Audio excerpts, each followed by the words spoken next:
the governor's office says the flooding there in St. Louis did $35 million worth of damage. You know, we were talking, Jamie, about whether we had an inch or 2 inches of rain. Right. I mean, you know, 12 or 13 it can always inches. be worse in one day. 15 inches, I think, in about 7 days in St. Louis. Now, and I'll say this, though. I mean, you know, here in the last couple of weeks, here in our area, I mean, there have been pockets that have picked up in excess of 5 inches of rainfall, some of that coming in one afternoon. I mean, there have been a few isolated locations like that.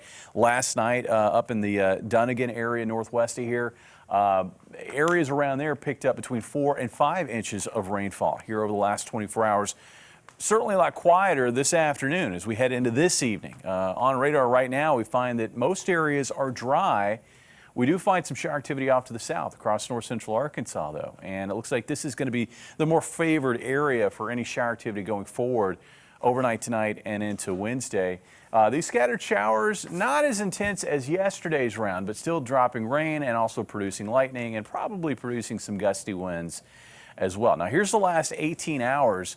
And when you step back and you look at this, you see that the rain has really been persistent across areas along and north of the interstate here across southwest Missouri. Southwest Missouri with this round was probably the favored spot for heavier rainfall totals. In fact, this is just rainfall since midnight. It doesn't incorporate what we had before midnight last night. Here in Springfield, out at the airport officially, a little over ½ an inch.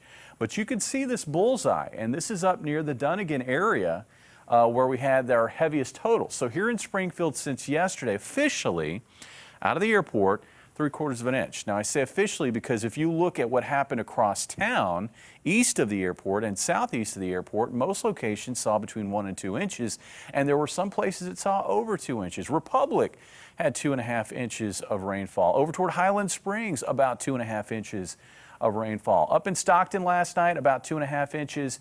In the Branson area, most of that falling yesterday late afternoon into the evening. 2 3/4 inches, but again, Dunnigan officially 4.28 inches of rainfall. And this is the reason why we have this slow-moving front interacting with a very steamy air mass. That front will continue to push slowly southeast, and in the wake of that front, we've got drier air working in, not only higher up in the atmosphere, but also at the surface. So we're going to see these rain chances getting shut off here over the next 24 hours. Overnight tonight, looks like we'll find partly to mostly cloudy skies. There will be a few isolated showers here and there, but I think the better chances will tend to be closer to and south of the state line for that. The same story, I think, on Wednesday as well. The better chances for any spotty shower activity will tend to be closer to and south of the state line.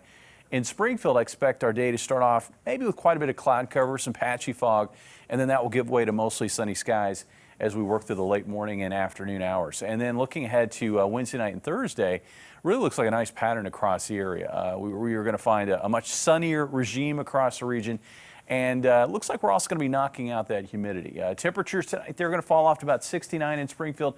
Highs tomorrow, again, probably staying below 90 in most spots, 88 for a high in Springfield. And then on Thursday, we're going to be back up around 90 degrees. But that's a day with lower humidity, too. So that 90 degrees won't actually feel too bad. Again, with this pattern shift, the rain will be shutting down. And as we move from Thursday through this upcoming weekend, we're going to find a summer ridge building back into the middle of the country. You know what that means. Scorching heat returns to the area for late weekend into early next week. But this is going to be a quick round of heat because I do expect the pattern to shift once again next week with a broad, deep trough across the eastern half of the United States. And that's going to allow milder weather to move back in after Monday, Tuesday of next week. So here's your 7-day forecast. Upper 80s tomorrow, 90 on Thursday, low to mid 90s through the weekend, upper 90s on Monday, and then we're knocking it back again with some rain in the area on Tuesday. Guys? All right, Jamie.